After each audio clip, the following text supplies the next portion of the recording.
দ্রুত সংস্কার কাজ এগিয়ে নিয়ে জাতীয় নির্বাচন আয়োজনের বিষয়ে প্রতিশ্রুতির কথা জানিয়েছেন অন্তর্বর্তী সরকারের প্রধান উপদেষ্টা ড. মোহাম্মদ ইউনূস। তিনি বলেছেন, অন্তর্বর্তী সরকারের দায়িত্ব হচ্ছে যত দ্রুত সম্ভব সংস্কার কাজ করা এবং প্রস্তুতি সম্পন্ন হলে নির্বাচন আয়োজন করবে সরকার। তাদের ব্যর্থ হওয়ার সুযোগ নেই বলেও জানিয়েছেন প্রধান উপদেষ্টা। যুক্তরাষ্ট্রের নিউ ইয়র্কে জাপানের রাষ্ট্রীয় সম্প্রচার মাধ্যম NHK দেওয়া এক সাক্ষাৎকারে ড. ইউনূস এই কথাগুলো বলেছেন। জাতিসংঘ সাধারণ পরিষদের অধিবেশনে যোগ দিতে নিউ ইয়র্কে গিয়েছিলেন প্রধান উপদেষ্টা। 4 দিনের যুক্তরাষ্ট্র সফর শেষে গতকাল রোববার ভোরে দেশে ফিরেছেন তিনি।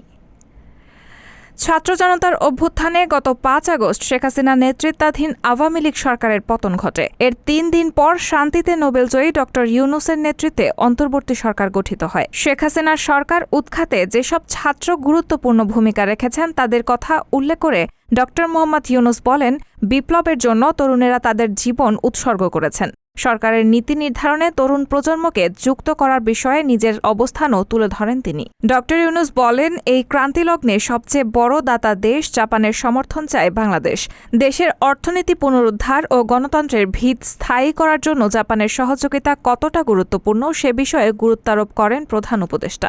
রায়হানা মুন, সবার কথা।